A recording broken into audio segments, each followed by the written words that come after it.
we're going to try our best here on this doing a stream. The professor's been nice enough. I hope you're okay with me calling you professor.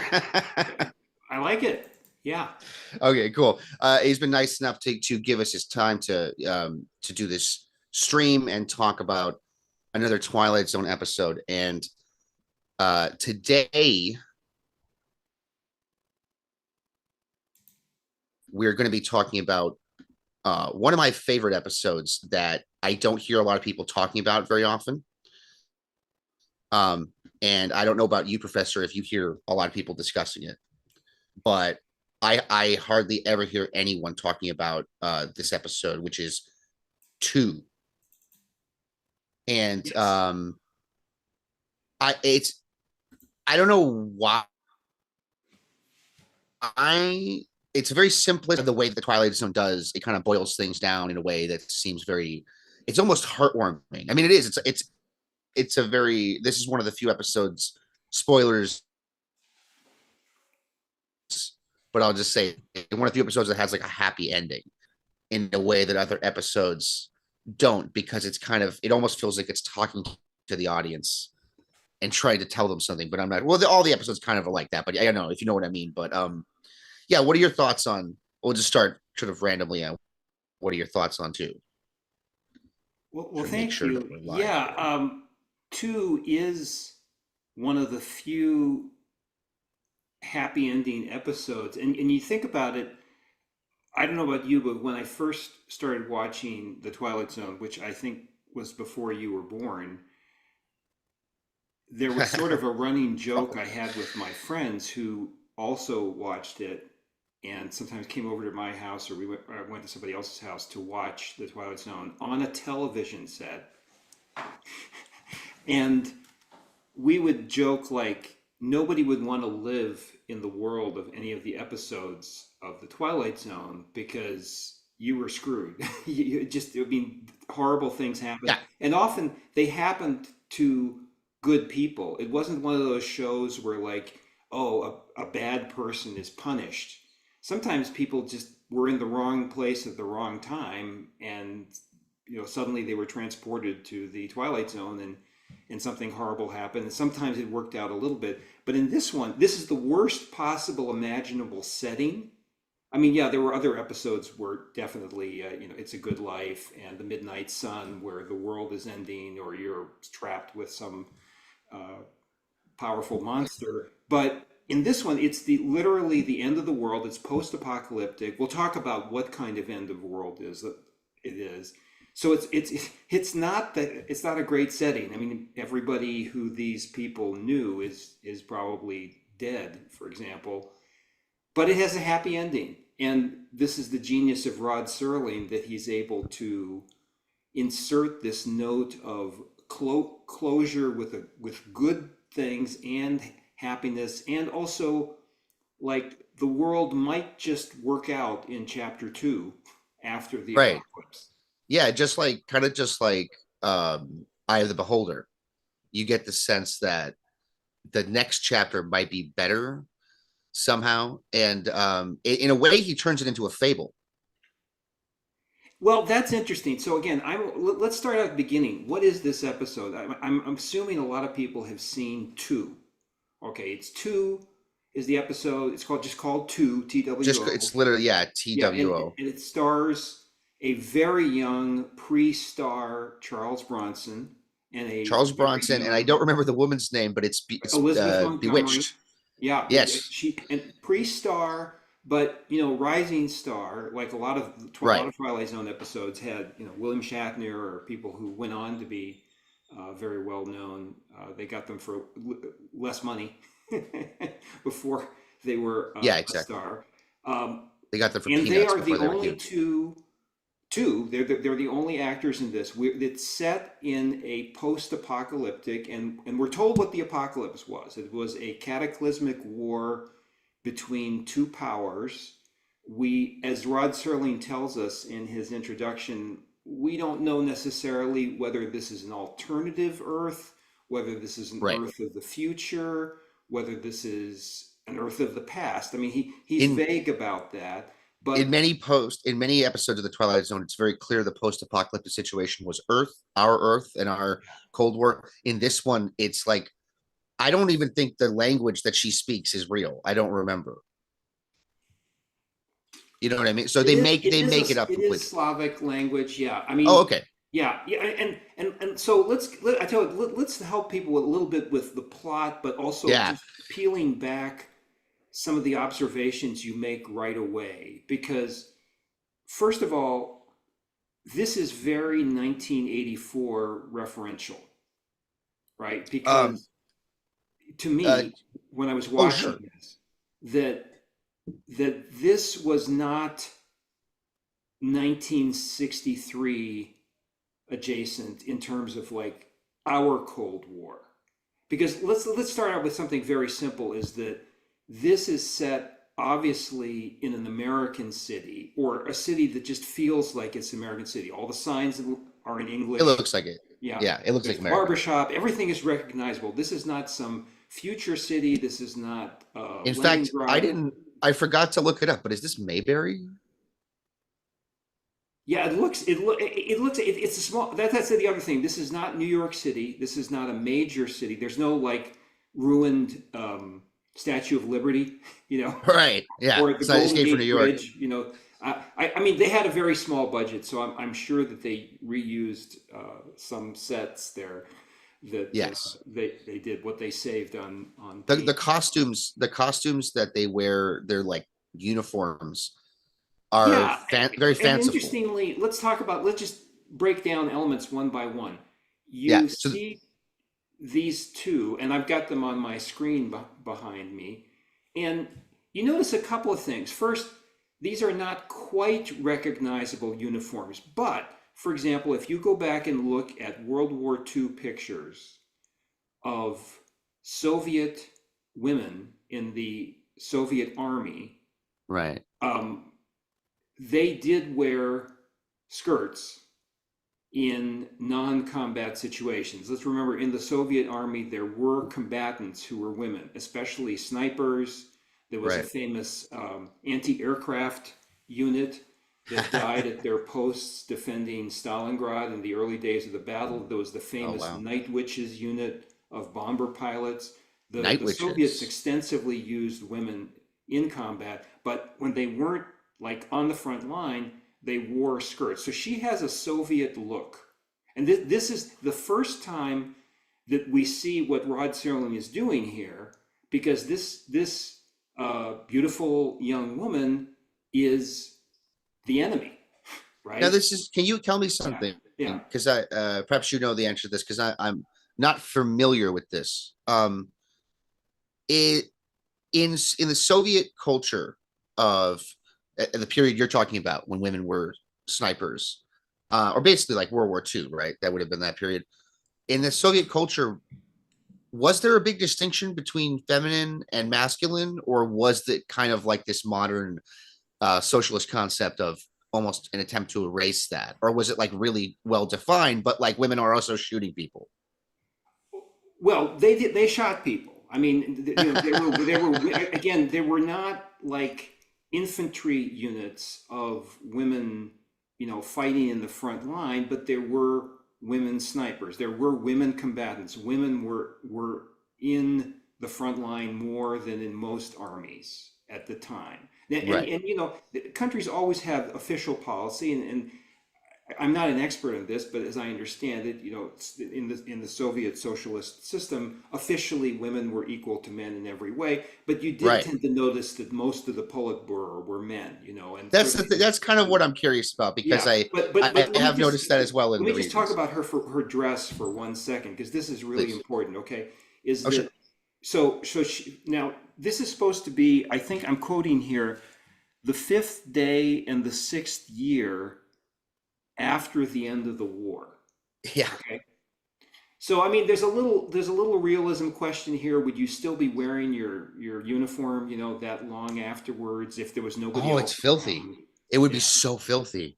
yeah, yeah. And that, by the way, that's another theme that we're going to talk about is like cleanliness versus, you know, I mean, washing up is significant in this movie, TV show, right? I mean, Oh yeah. The, cleaning the themselves term up. "clean up nice" has never been used so correctly.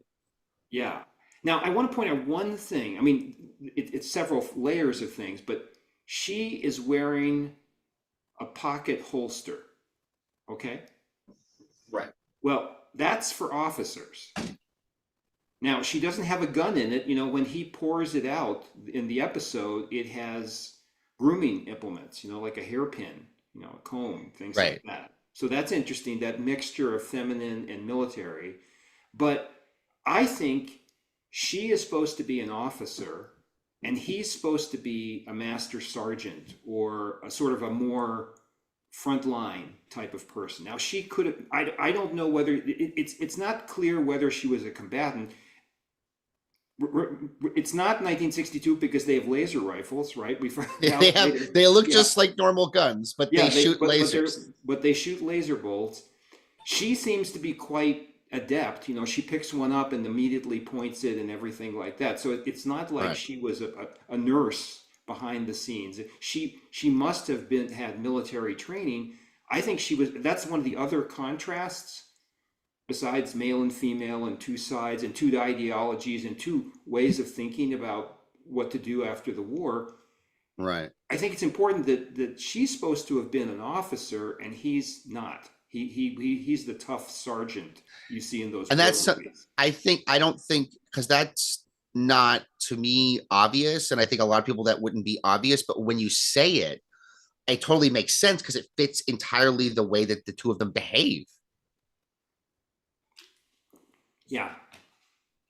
So you So have that's this great. huge contrast, right? Like Charles Right. Bronson, a very famous description of him is that he's got a face like an eroded cliff. He is a tough guy. And he goes on to a career where he makes movies like Death Wish and The Mechanic. And he is always physically tough.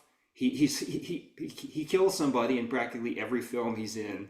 Often I he's a love good Deathwish. guy, but he's the embodiment of, of, of masculinity Yeah, by exactly. that definition. And Elizabeth Montgomery is the embodiment of 1960s, 70s of femininity. And so this contrast, but I think the contrast of also the national that she's like, because this is he's speaking English. All the Right. signs are in English. So this is his home. She was part of the invading army. She was an officer. She's the enemy. She's different in every way. And this is the end of the world, maybe, right? We don't know whether there's anybody else around, Right. but it's fascinating to me that Rod Serling like checked every single box of contrast between the two of them. Yeah, it's that is noticeable also when I saw I if you made it two men, it just wouldn't work nearly as well, but also all of the other contrasts that are deliberately baked into it. And the fact that so I'll give a quick because we've been sort of dancing around this because I should have said this immediately, but I'll just throw it out there right now. What the actual plot of the episode or the premise or whatever, what it's about is end of the world, nuclear bomb. I will go through it piece by piece like we were doing, but I'll just, real quick. End of the world, apocalypse happened after a big war between two nations. And in a destroyed city, a man from one army and a woman from the opposite army encounter each other. And it's a series of encounters. And that's all I'll say for now. And when you can keep going. Sorry about that. And by the way, do we know that anybody dropped nukes? I mean, we see some No, newspaper no, headlines. you're right. They could be, Yeah, they could be, sci-fi weapons because they have the laser guns that yeah. I mean, one of the headlines of the newspapers mentions bomb. for So all intents and yeah, purposes, they dropped nukes, but we don't know if they were yeah, called. They could have been called. Have you ever seen the man in the high castle? yeah. I've read the book and I saw the first season of the Me too. And I failed started TV watching show. the second. I started watching the second season, and I immediately could tell a huge shift in tone, and I just kind of stopped watching it. I don't know if that happened to you. I I was I well, it's a different it's a different review. Let's put it that way. But Gotcha. I want to go back to your point about the war. We know very little about the war. There's a Yeah. mystery of like, okay, if there wasn't, I mean, if they're not seemingly concerned about radiation, or like That's disease, true. right? So where is everybody? I mean, is it plausible that there was a battle and like all 5 million of the enemy army and all 5 million, of the alternative American army were all killed, and these were the only two left? I mean, Rod Serling plays a little bit loose there, but That's why I say it's fable. sort of It set feels more up to me like that a there's fairy these tale or a two that fable. represent the different side. Yeah. Yeah, that's why I say fable. It feels more to me like it is Yes. deliberately contrived so as to make a basic point about human nature. Right. And the interesting thing is, so I'm old enough to remember, every great science fiction story has been told 100 times, and I remember, and you can find them in the 1950s and 60s, 40s. A lot of people wrote end of the world science fiction stories where, surprise, the end of the world happened 50,000 years ago, and the two survivors are Adam and Eve, and we are the restart. That was sort of the twist ending Yeah. of a lot of science fiction. That the past was actually the present was actually our past. So this was Rod Serling playing with that a little bit. I mean, let's face it, a lot of our three of our major religions begin with the story of these two, a man and a woman, starting in the world. We don't know starting over. I mean, I don't think the religions have commented on whether there was a world before our world, but like a man and a woman together is one of the earliest stories we have. Right. Right. And that's sometimes it's creepy and sometimes it's poignant. This episode is poignant, thank God. So yeah, as you're saying, they encounter each other. At first, we just see him, right? I mean, I actually forgot. Yeah. We start with him, yeah, and I think we do. I'm pretty sure that we do. I should have yeah, rewatched it for this, but I watched it like a couple weeks ago. And, yeah, he's just trying to survive. And then when she finds him, she's almost like a stray cat where she's just immediately like, oh no, am I going to have to kill you? And he's more like, no, no, no, it's okay. Like, chill out. Like, the war's over. Like, I don't know if you know this. It's not like they call it an armistice, but it's over. So there's no way we could. And that's basically their first encounter. Would that be accurate? yeah, and again, this is I go back. Your point about it being a fable is very important because there's some weird stuff here. If this was like supposed to be a true after the Yeah. war is over, like did they I really can't walk around? explain. There's no backpacks. They don't they're Yes. just eating whatever can of food they find.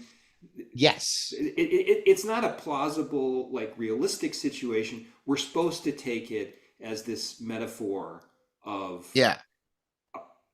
the opposition of these two powers that can destroy the world, which was Now, if going I, if, on. We have to. I think we have to say this is that in the world of the 1960s, the bomb and nuclear war, the Cold War could get hot at any time.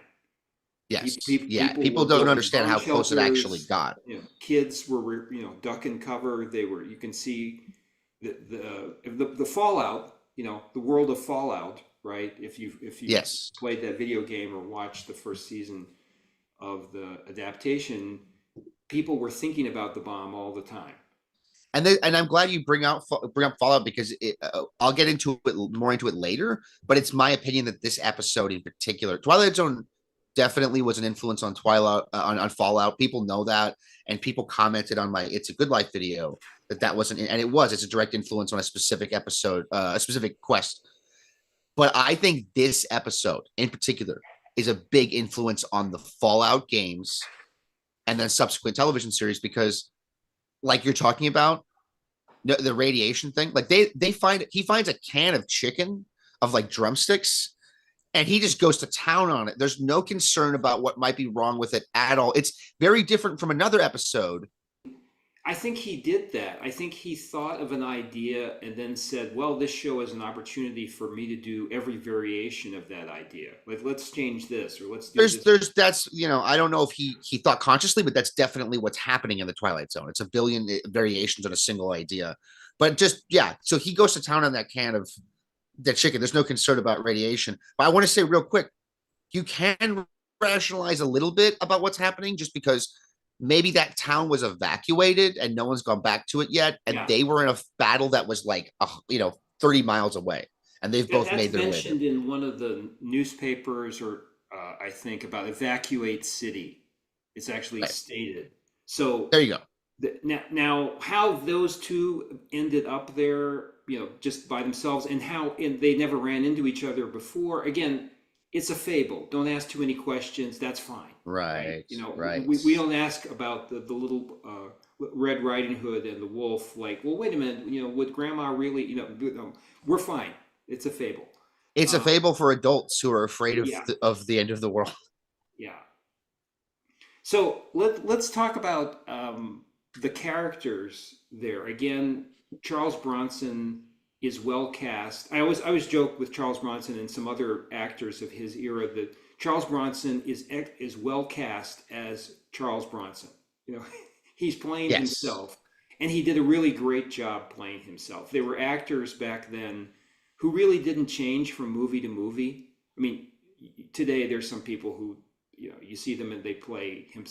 I mean, Brad Pitt honestly plays Brad Pitt in every movie that he's in, For the and he just, most yeah, part, yeah. He has yeah, some different voices, but it kind of just yeah, seems like him. yeah. But Charles Yeah. Bronson, lived in the Charles Bronson universe, and we're not saying that's negative. But again, this was early career, and by the way, you can imagine a Hollywood producer watching this and going, "Huh, I need somebody to play a professional assassin. I need somebody to play a sergeant in a World War II picture.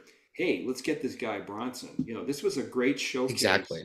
for what he could do there. Bronson's amazing, and I'm a big fan of Charles Bronson. Like if you've seen Once Upon a Time in the West, if you've seen, you mentioned it earlier, sorry, Death Wish. That series became very goofy, but the first one is creepy. The first one's very serious, and he's really good in it. I love Charles Bronson's like you're saying, he's the epitome of masculinity. And so in this role, he's perfect. Even though this is before he's even famous, right? No one really thinks of him as that epitome, but you just see him, you see how he's acting and talking, like he just already is that guy.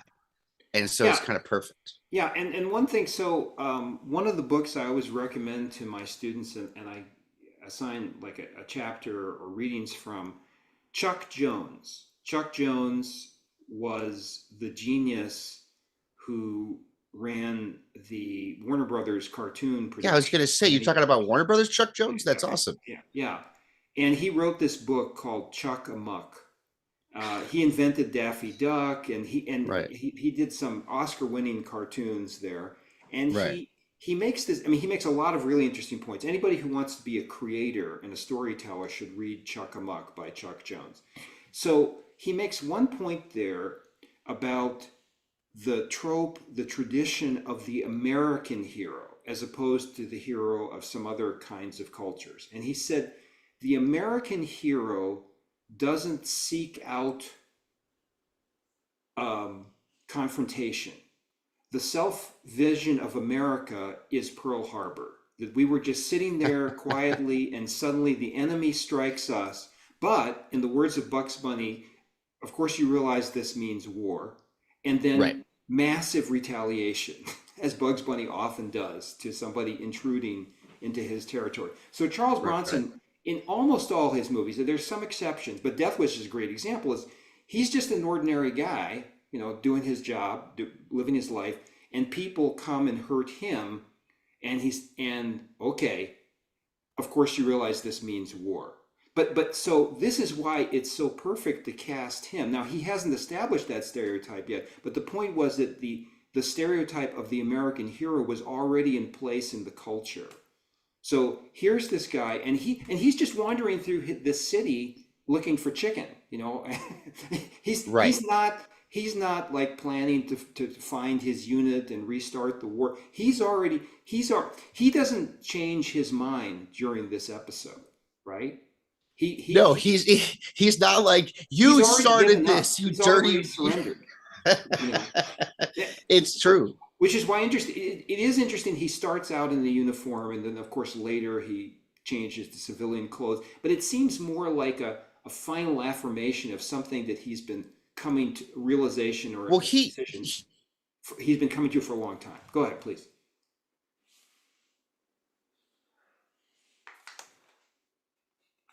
I can't hear you, Park. oh, hold on. Let me see. Still, like, you still can't hear me? I can hear you now. Okay. He seems like he's like, well, don't you realize, like, thank God it's over. We can like live now. Like we don't have to. And I don't know when he came to that decision. You're right. It feels like he must have recently come to it because he's still got the uniform on. But he seems to be basically like, well, thank God. Like, don't you understand? Like, we can like get back to doing everything we were doing before. And she's just still frightened, and she's doesn't know if she can get back into that stance yet. You get the impression, because this has kind of famously happened with some Japanese uh, commanders after World War II. You get the impression she hasn't had communication with head office or whatever, and she doesn't necessarily know if the war is over or not. And maybe he hasn't either, but you get the impression that she's like, I'm not sure. I haven't been given orders to stand down yet. That's what it feels like. Yeah. Now you can sort of understand, she's in a strange country, right? I mean, Right. she who knows what her last experience was, right? I mean, we don't know the background of either of these people, but she could have been attacked, 3 weeks ago by somebody else that Right. she met. We don't know, but that's fine because again, in the fable space, we're just supposed to exist in the moment to learn from the moment. But you can completely understand her paranoia. I mean, if I turned a corner after the apocalypse and there was Charles Bronson, I wouldn't be like, "Hey, buddy, I've been looking for you all my life." I Right. would be a little timid, and I can understand there. So the fable of him winning her trust, it, it is the important one, right? Yes. That's the character shift that has to occur. He's ready. He's already surrendered. I mean, he's already said, "I'm out of this war." That is the spine of the episode. It's the whole thing it hinges on. If you've ever seen Black Mirror, in particular, the episodes that are more episodes like Nosedive, or in the later seasons, Hang the DJ, episodes which ultimately have a kind of positive message, they're clearly influenced, clearly, by episodes of Twilight Zone like this one, which are like, hey, we've already done all this horrible stuff. We're going to use the same setting and we're going to try to like make a little fairy tale out of it. And that's very clearly, like, it feels like what's going on here is a little bit of a reprieve from, like you're saying, the horrible things that often happen. Because, like, as a side note, another episode with nuclear bombs that goes off, the very famous one, Time Enough at Last. That dude did not deserve anything that happens to him. It is the saddest thing that you ever see. And these people, it's different. It's a different type of story. And sorry, get a little far afield there, but like, all hinges on this relationship between these two characters and him, whether or not he can convince her to not want to kill him. I want to say real quick what I was referring to. I looked it up real quick. It's called the Japanese holdouts. Yes. Yeah. After Soldiers of World the War II, 28 years. So one guy. Yeah. yeah, and it says here on Wikipedia. I know like people can manipulate that, but it's usually pretty solid. It says the holdouts either doubted the veracity of the formal surrender, were not aware that the war had ended because communications had been cut off by Allied advances, feared they would be killed if they surrendered, or felt bound by honor and loyalty to never surrender. So that, to me, I feel like she's caught in one of those justifications at the beginning. Yeah, and I want to make another connection too. I posted something recently on the Reddit Lovecraft for people who are interested in the works of H.P. Lovecraft, which of course have just kept getting more and more attention. And Yeah. Lovecraft, as you may know, wrote hundreds of thousands, up to 100,000 letters to fans, to other writers, and I found an excerpt in a letter he wrote to one of the editors of Weird Tales magazine, where he published a lot. He didn't publish as much as he would, and he hated this editor. But this was H.P. Lovecraft's theory of cosmic indifference, which I think Rod Serling subscribed to. I think there's a real equal sign or a dot dot dot ellipsis between H.P. Lovecraft and Rod Serling. But because specifically, and I'm not going to read the whole thing, Lovecraft says, now my tales are based on the fundamental premise that common human laws and interests and emotions have no validity or significance in the vast cosmos at large.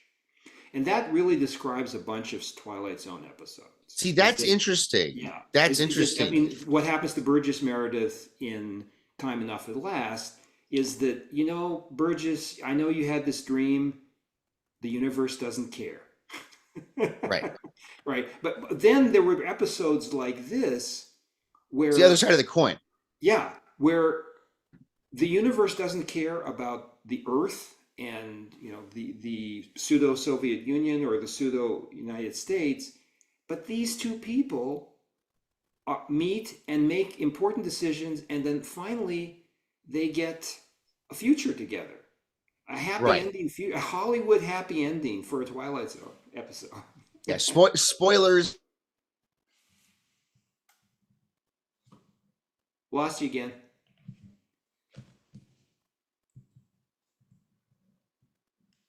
Sorry, Park, can't hear you.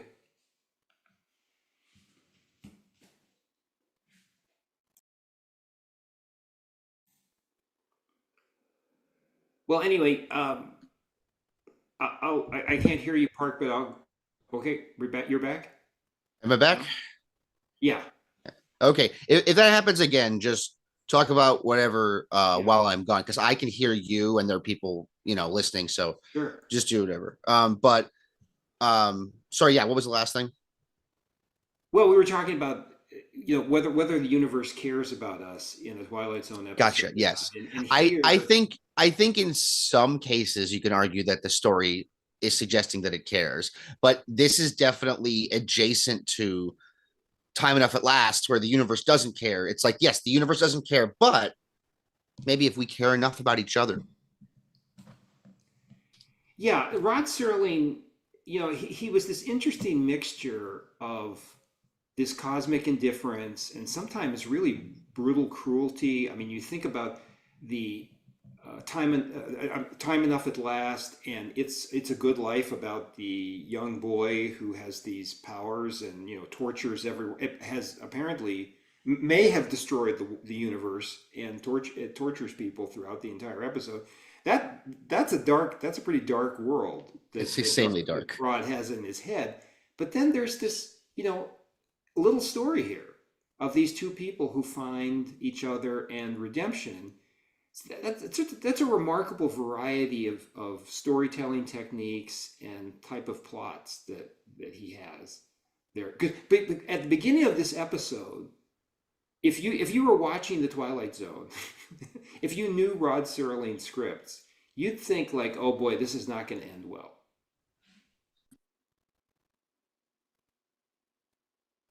I don't know what was your reaction the first time you saw it. Yeah, sorry, actually I muted myself. Yeah, if you've never seen it, you might go that direction. When I first started watching it, I was just completely open. Like, because the thing is, this was one of those episodes I saw late in life where I hadn't seen it as a kid. And so when I saw it at an older age, I was so delighted. I was like, oh, it's a Twilight Zone episode that I don't actually know what's going to happen. Okay, so I sat and really paid attention to it.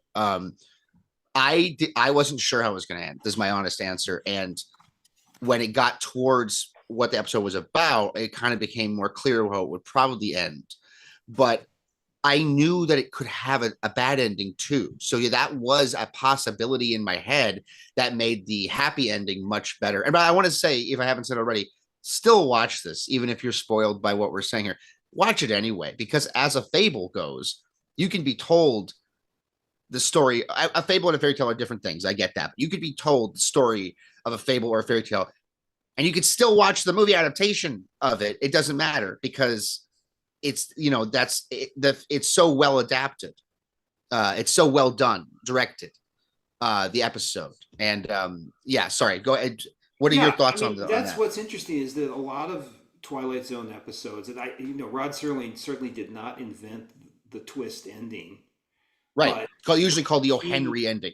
yeah, he did a really good job. There's a lot of Twilight Zone episodes where you can describe them in one sentence, and then his glasses break, or then the food turns out to be radioactive, or you can just, the dreaming about the world was burning up was really freezing or something. You can just say it in one That one sentence. is the most horrible. That's the one I don't want to live through the most, and then I guess I probably will. Yeah. So in this one, if you think about it, if he wanted to tell a fable about the Cold War, he could have had a story where these two people meet each other and they start to trust each other, but then, as happens in the episode, something triggers their old suspicions, and then they kill each other. The end. And That that would have been fine. Yeah, I mean, this was network television, so of course he did have to operate under pretty strict rules of what he could show, but he Right. had gotten away with tragic, horrible ending, miserable situation endings Yeah. before. I mean, you're The kind of network wasn't going to describing shut him down and say, no, no, no, no, you have to have these two have a Disney ending. all he had to do was make it two men. If you want the ending where they end up killing each Yeah, other, you just make it two men, and the network's not going to have a problem with that, especially if one of the men is foreign, right? They're going to be fine with that. yeah, But like Intruder, right? You know the episode Intruder with George Takei? yeah. It's a Like that, good one. I believe it's called Intruder. That episode is like the banned one or whatever. Or there might even be a couple, but that's a big, because it's about actual racism and stuff, and it's very specific. But at the same time, they let him make it. They let him actually go through and produce it and everything. So I think he could have done this episode where they kill each other, and they probably would have let him get away, especially because they're fake countries. So yeah.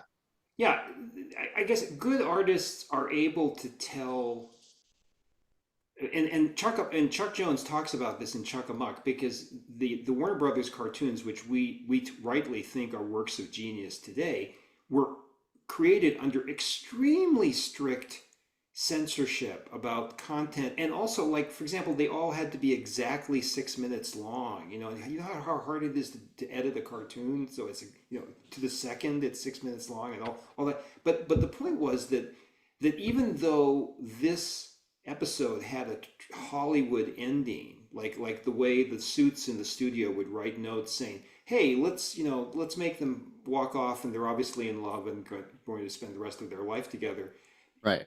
it still gets the point across, and it's still rewatchable. It's still perfect in its depiction. Um, it's okay. I mean, I think there's a lot of Hollywood creators today that think that subverting the stereotype is the only way they can do something. Like, everything has to be dark, and a horrible ending for everybody. And the funny thing about that, I'm sure you would agree, is sometimes subverting the stereotype is a type of subvert. Like sometimes doing the normal thing is a subversion. Yeah. I mean, the stereotype of everything has been subverted so many times. It's no longer brave to do it. In 1962, Yes, it could have been brave to kill off Elizabeth Montgomery. that's But exactly what it is. yeah, There's but no pioneers. yeah. Uh, I mean, I'm not gonna let's hit the target of the day. I watched the first season, and then I forced myself to watch the second season of Last of Us, and Oh God. I felt the creators of that kept trying so hard, so painfully hard, to make everybody on the show miserable all the time, that it ended Yeah. up backfiring. Like I it couldn't. was too much. I people are gonna probably be mad at me for this, but I didn't finish the first season. I couldn't do it. I not wouldn't have because it if was I didn't have to, but not because it was depressing, but because it was I bad. get it. I get it already. It was just And terrible writing. yes. So when we get to the part, I don't want to. I don't want to get all into the politics of it, but like the thing is that this guy who wrote it, he has a very specific allegory he's trying to tell, Yeah. and it's in my opinion, it's misguided. It's actually like it because he gets so specific, he ruins it. He ruins the allegory he's trying to tell or the metaphor or whatever. And then, like you say, it's constant bad things happening. The first episode I thought was like, oh, it's pretty good. And then like, oh, It's and bad things happening, but there's no point to the bad things happening. Like, I mean, I'm again, we're going to another show, but actually, there's an interesting parallel here because there's an episode, and I don't care if I spoil things, but like we're oh, it's introduced fine. to Ron Swanson from Parks and Rec in an alternative I actually really like that episode, but I can understand well, someone not liking it. But I yeah. let's parallel it to here, right? Because actually, it's the same plot, right? I mean, Oh it's yeah, literally no, lifted you're right. from Except this it's in a episode. house. But It's yeah, Ron exactly. Swanson from Parks and Rec, the actor, obviously, and not the actual character is a It's survivor. kind of Ron Swanson, but yeah, Yeah, you're right. I mean, it really is Ron Swanson. I mean, literally, he expresses some of the same opinions as Ron Swanson. I mean, and he's a survivor prepper, and for some reason, I mean, I guess he's able to carve out his own little space, and he's alone. And another character comes along, and they fall in love. I mean, it's exactly this episode, except we watch them get older and then commit murder suicide. I don't mind if I'm giving that away. I mean, can You know what? imagine It this doesn't ruin episode it. Even if you if Rod Serling went and said, you know what, network, we're after they walk off together happy in this episode, I'm going to do a part 2 where they get older and then they commit murder suicide. Now that would not have been allowed in 1962, but it was still a stupid decision in 2025 to do that. To I just just introduce two characters and kill them off for no reason. I think that was just meant to be like a one-off short story, basically. Yeah, but it's Twilight here. So the question I have is like, okay, the Twilight Zone is an anthology show, so one-off short stories are what the Twilight Zone was about. The Last of Us was supposed to be a series, right? But they kept introducing really interesting characters and then immediately killing them off, and then, in my opinion, keeping non-interesting characters, and they live forever. But anyway, the point was that in the few minutes we have here, so much is told by these great actors, right? We don't have any backstory. There's no flashbacks here. There's no this guy once All was a implied. patriotic soldier fighting in the war, that she was like a commissar, and they were true believers in their cause, and does he have a wife? Did he lose his wife and children? Did she have a husband? And I mean, who knows, right? We don't know. There's no indication of that. Yeah. Yeah, it's not important to the fable, right? I mean, you don't know Grandma's backstory, Right. The Little Red Riding Hood, right? That's exactly it. You don't even. I mean, to even be Origin less. story of Grandma. Disney will suck some money out of the life of that too, and we'll have the grandma origin story, the wolf origin story, where we find out the wolf was really the good guy. And I was saying to my fiance earlier, it is surprising Disney didn't end up doing Harry Potter, because that's very Harry Potter. It's very Disney story to have a guy get constantly abused and be an orphan. yeah, so why is that so? Because this is something that I think Hollywood has lost in the formula of storytelling. It's called economical storytelling, where Oh we're yeah, yeah. not told what we don't need to know. That's irrelevant. With the last, because I know it's a little bit off topic, but I actually think it's on topic. With The Last Yeah. of Us, the issue, you're right, that is a big issue, but then also it's like the whole story's meandering and pointless. Yes. The dumb point of the story is it's supposed to be saying nobody's really the hero. You have to fight and blah blah blah. It's really lame. Like, if you actually break it down, it is the lamest grade school point you could possibly make, is that your enemy also is the protagonist of their story. What?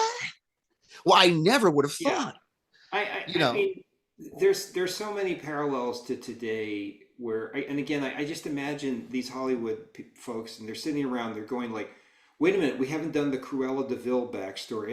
And the other day, I I actually saw had a that god class awful where I was movie. talking to my students, and I said, "What villains is Disney or some Hollywood studio going to have a backstory where they were really the good guy, they were really the good girl, lady, whatever before, right?" And my students who've seen a lot of this stuff, they were going down the list of every fairy tale villain, and we did end up with Little Red Riding Hood, and they did a we had a great discussion about how the wolf was misunderstood, and he was abused as a pup by the grandmother, right? The Oh, grandmother, right. Of found course. a wolf cub and beat the wolf cub, and the grandmother's Well, husband shot the Little Red wolf Riding cub's. Hood, Yeah. Little Red Riding Hood is racist also.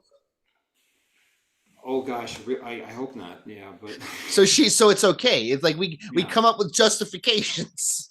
yeah, yeah. And by the way, we have people don't know this, but Park and I have written a screenplay for the wolf and origin story, and so we're just waiting for our agents to get back to Didn't us. want to give that away, but it's a pretty substantial script. I mean, in Yeah. my opinion, it is on the blacklist already, by which I mean no one will read it. But the point is, yeah, you're right. That's a thing now, and it's been a thing for a while, is turn the villain into like justify what the villain's doing. Even in a movie where the villain's not the main character, they do that a lot. It's to the point where when that recent Puss in Boots film came Oh out, yeah. there was a lot of stir about the fact that the villain was actually just a villain. People were amazed by that. Yeah, that's become like subverting the stereotype to make a villain an actual villain. Yes. See, I Is like, so in this but they episode, have to let's be. just Oh, go getting ahead. back Yeah, to yeah, yeah. two for a minute here is Sure, that sure, sure. um, again, let's put ourselves back into the early '60s.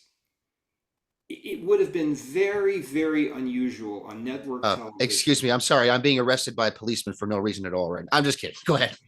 It would have been very hard for Rod Serling to say, okay, we're going to have an episode here where the Soviet Mm, adjacent person is obviously the good person and the American is the bad guy. That wouldn't have flown. And I don't think he right. was trying to do that. He He wouldn't was have wanted trying to do to the say, opposite either. Yeah. yeah. He was trying to say, these are people. We don't know. I mean, for all we know, she committed war crimes. We don't know anything, right? Yeah. We're just making an assumption.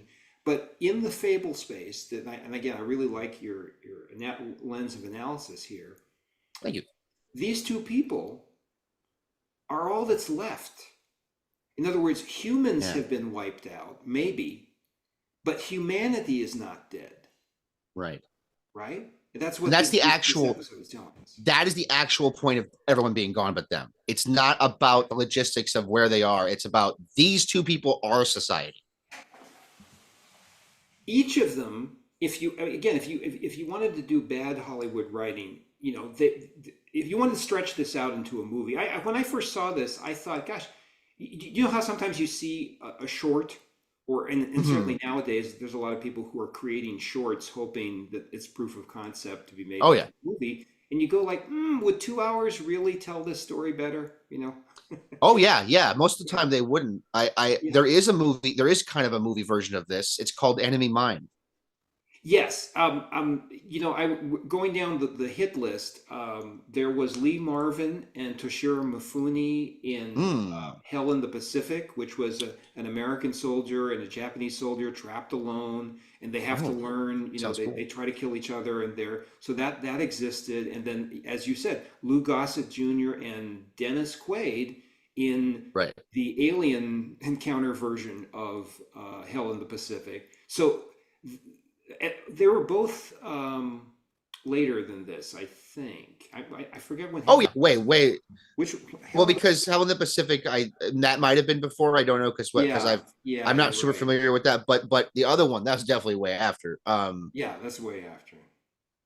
But and like there's an episode of Star Trek Next Generation, uh, where basically the same thing happens. And I don't know if that was riffed from Enemy Mine, if that had come out yet Yeah. or not. But. I mean, the dyad of two, I mean, you can go back to the Bible, the Right. dyad of there being a face-off between, and this is in the Iliad and the Odyssey, in the founding myths of Western civilization, and the founding religious stories of Western civilization and other civilizations. The idea of like two champions facing off, Right. right? David and Goliath, and Right. Right. Achilles and Hector. So this is a very, very old story, and one of the books that I wrote years ago was it's out of print, so I don't mind plugging it. And no doubt it'll boost sales from 1 to 2 or something. No, But I I wrote a wanted to go book. rattle through. I wanted to go through your books actually at the beginning of Yeah, this, but I completely forgot. we, I'm we, sorry. we put it in the notes and Yes. put the sales. But I wrote a book on the history of the visualization of warfare, and I talked about you can find from the Lascaux cave. You can find Yeah, you 30,000 talked years about ago. this. Yeah, you can find the confrontation between two enemies. Right. And certainly in the Neolithic, when they started painting on rocks and other places actual battles between groups of humans, you can find this face off. The idea of like, here's a champion of my side, and he's going to fight a champion of your side, which Yeah. this could have been. This could have been Yeah. like, okay, the Soviet army sends forth its crack, ultra, sniper, and of course, if this was a modern movie, then Elizabeth Montgomery would be flipping Charles Bronson. And they do actually get into a fight. And by the way, I have to say, that was a realistic fight. Their fight.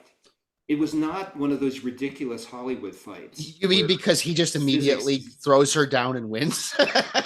Well, I mean, she It's obviously true. knows combat. Yeah, she's not like completely Yeah, worthless at combat, but like he wins because yeah, he's big. He's way bigger than she is. yeah. And but she grabs something to hit him. She hits him. I mean, it's a realistic fight between two realistic people. It's not one of these fights Yeah, where somebody's she throwing people through brick walls and they. she acts like she is the size that she is, and she tries to work with it. Yeah, And yeah, yeah.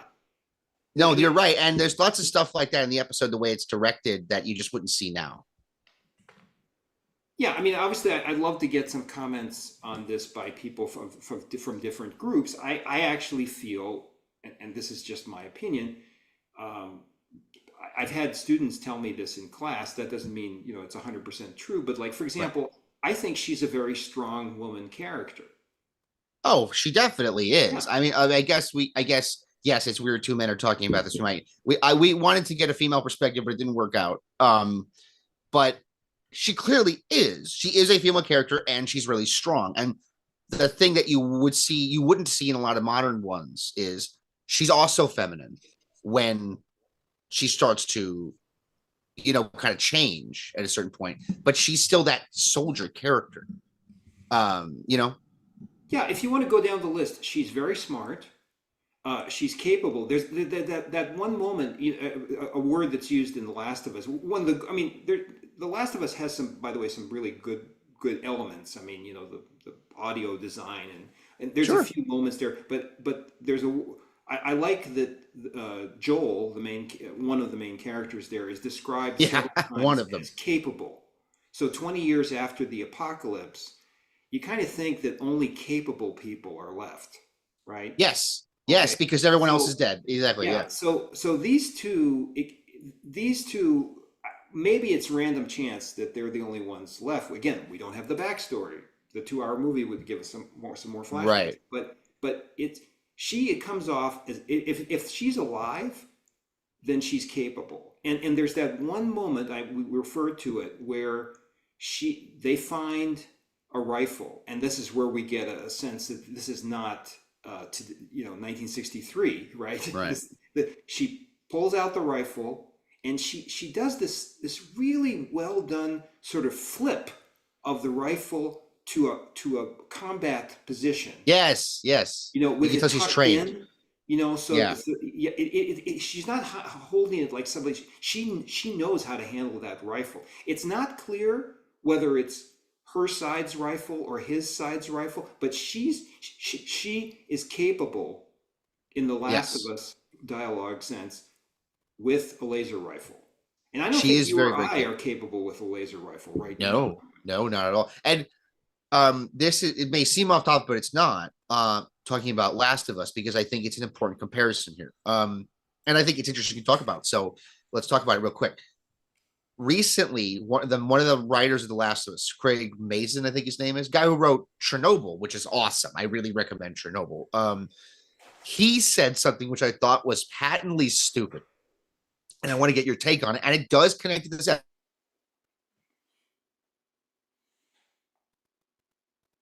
We lost you Point.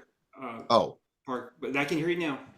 okay. So Craig Mazin, the guy who writes The Last of Us, and this does connect to this episode. That's why I'm bringing it up. He said that the whole point of what he's doing with that show, he said that the concept of the protagonist is flawed, and that is what the point of what he is doing is what he trying to show. That's stupid. I'm just going to say off the bat. But then, secondly, this episode proves how stupid that is. Who's the protagonist of this episode?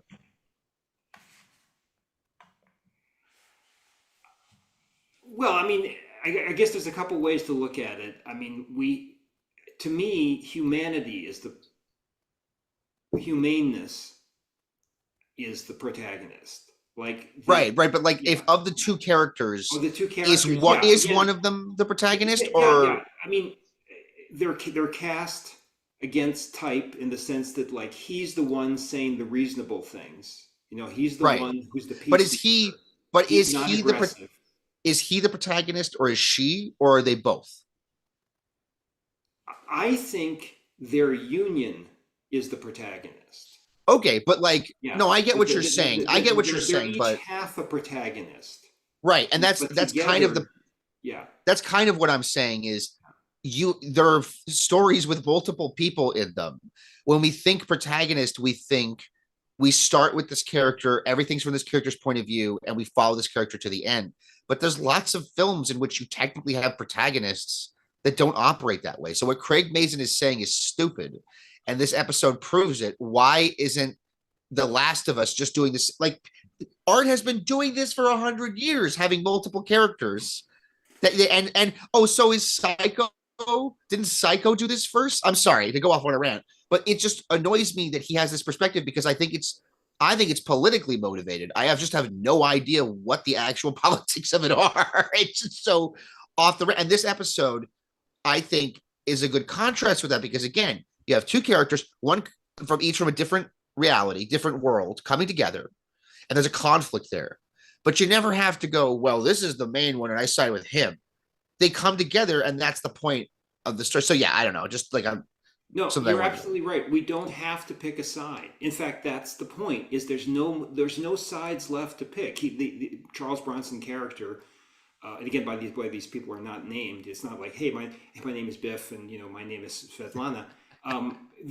He says there's no sides anymore. There's no countries. There's nothing. Right. There's just two humans. Which again, if you look at the religious foundation of a lot of the planet, is the idea that that's how we began.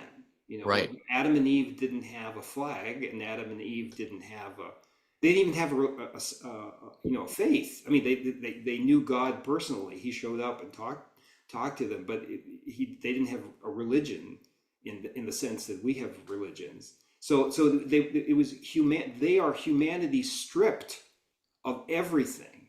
Now, Right. people will say, and I think it's reasonable to say, somebody who's very observant, who's close to me, pointed out, a woman pointed out that anytime in a movie, in a post-apocalyptic movie, you see a woman character walking by a dress shop, she's going to look at the dress and sort of think about it like, oh, that's, I could imagine myself in the dress. And then we're trying, this is a wonderful episode. It's very well written, but it is a product of its time. Yes. I personally, post-apocalypse, I wouldn't think that like the most practical clothing is either my military garb, or she at the end we have to, basically she gets dressed in something. I don't She think it's a finds wedding dress. she finds a clean dress somehow. I don't know where she finds Yeah, that. it's in the shop window, and she sees it earlier. It's foreshadowed. Oh, that's right. That's right. Yeah. Yeah, it's. I think it's a poofy. By the way, this is not like something that Shiv wore in Succession, right? This is a poofy, debutante ball. By the way, Right. little interesting foreshadowing. One of the um, we haven't talked a lot about the posters. I always, in movies or TV, I always sometimes am just awed by that somebody in the prop department. Like, have you ever watched the show Superstore? No. What is that? Sitcom set in a sort of Walmart-like store, and it's a very funny, well done sitcom. Lasted 6 seasons. I think it was very cleverly written. But the props are so great because they had to like stock an entire Walmart with sometimes made up products, sometimes real products. But then they also did things like have the bulletin boards of their. Is it somebody had to make that stuff up? It's like you watch shows and it's set in somebody's house and there's refrigerator art and you think like somebody in the genius in the prop department had to put the right rubber ducky there and picture Right. mom and dad. And so the props here, the posters, one of the posters shows a woman in military garb and it says today's Deb. Now I'm old enough to remember what Deb stood for, and this is important for the episode. Deb stood for debutante. Right. And That's there was a tradition, still exists within some cultures, still exists within America, of when a woman came of age, she went to a big party and she was shown to the world as a debutante. She's literally debuting. This is her debut in high society. And if you were a classy person, if you were from a certain class in Chicago or New York or Los Angeles in say the 50s, 40s certainly, you would go to the debutante ball. And that poster was saying, here's today's debutante. She's actually a soldier fighting in the army. Which is the kind serving. of stuff we actually had during World War II on both sides. Yeah, we had and again, the Soviet army went a little further than most armies by having women anti-aircraft units, women in bomber pilots. The Soviet army went further than everyone else in using people as friggin' objects. Yes. Yeah. So but she reverts at the end of this to being a debutante, physically in appearance. Now, absolutely, anybody who wants to say, boy, that's a little bit hokey, and it's not practical that you're going to survive, the years after the apocalypse, you're going to walk around in a poofy debutante dress. It's symbolic, but then this goes back to it's a fable, right? Right. It's a fable. If you're not into what it's doing in the first place, you're not going to like that ending. Yeah. So I mean, I forgive that ending. It wouldn't be a 2025 ending, but again, it was there's a sexism to the episode that's clear. Yeah. And I grew up during that time. I grew up during the Cold War, and sure. We would have this. I mean, I want to emphasize it wasn't like kids came home every day crying, worried about nuclear war, but it was constantly hanging over our heads. If you grew up in the 60s and 70s and 80s, that at any moment the world would be destroyed. And that's a non-zero chance today. I mean, look at the headlines. Okay, it's possible, but it was much more imminent. Some would have us believe that we are the closest we've ever been, which maybe is true, but I don't know if I've always thought the doomsday clock was a weird thing. I don't know if is that really a trustworthy thing? I mean, it was always close to me. I always thought couldn't it be 4:45 or 6:27? Could we start a little further back so people take it seriously when you push to midnight? Yeah, always saying it was 11:58. Anyway, it's another version of in 10 years. And I'm not trying to crap on those people. I actually agree with a lot, but it's if you say that, people they'll get desensitized. But yeah, moving on. Well, so anyway, I mean, we probably can wrap up pretty soon. It's a Well, great. okay, if you wanted to wrap up, let me talk about one last thing real Sure. quick. So I think that, like I said earlier, I think this episode was a huge influence on Fallout, on the video games, particularly the first few games, and Fallout 3. I think Fallout 3 and the set design. Like, if you just look at everything that's behind them, and I know some people will say, well, a destroyed city is going to always look the same. No, no, no, no. These images that we have in our head of apocalyptic cities, they come from specific places, and the Twilight Zone is one of the main sources of those images. And Time Enough at Last is a big one, but I think this episode is an underappreciated source of a lot of this stuff. And like the scene we described it, where he finds a can of chicken and he pulls it up and starts eating it in Fallout. It's awesome. I found a 200-year-old can of meat. I'm gonna eat this. That's actually a thing, and that kind of vibe goes through it, where it feels, and this is something that I think a lot of people don't get about Fallout, it feels more like a fable than it does like anything else. And I want to ask you real quick, have you seen the Fallout TV show? Um, yeah, can I start on just going back to something you said in the first part Sure. there, Yeah. is Yeah. that there is always a question whenever you see anything about originality, right? Right. Right. And if you've read stories, human beings seem to be programmed to explain the world with stories. There was a headline Right. recently. I don't necessarily think this is like an anthropological assertion, but there was a headline recently. You can do a search, like the oldest story ever told. They found a rock painting of like a man spearing a pig, right? Right. That's like, I honestly I forgot, but I think it's 30,000 years old or something like that. So, but we can definitely imagine that human beings or proto-human beings sat around and told stories about their life, and they also told fables to explain the world. I mean, why was this volcano exploding? They couldn't just say, well, we have no idea. I bet I will Right. I will say sorry. So we've been telling stories, and you can read great works of scholarship on the different stories we've told, the folk tales that we've told in all of our civilizations, and great artists or people who hit upon a great idea borrow from that library, right? So, like, Right. I remember, as we've talked about before, I remember being a kid and going to a theater and seeing the oldest quest narrative ever told that was completely repetitive and used every stereotypical trope in the book. It was a wonderful film called Star Wars. It was fresh and original. It changed filmmaking. And yes, everything in it was borrowed from something else from the past. The quest narrative, the young person who is really a prince, I mean, just 50 stereotypes, but it did it so well. And I think this Right. is a lesson for Hollywood, is that it's not enough. It's not called genius that you subvert a trope. It's called genius when you tell a great story with a trope, Right. against the trope, but the trope is always there, and it's there Right. for a Exactly. reason. So I really want to highlight, just, and I'll shut up now, but like, yes, if you've played any video game of like after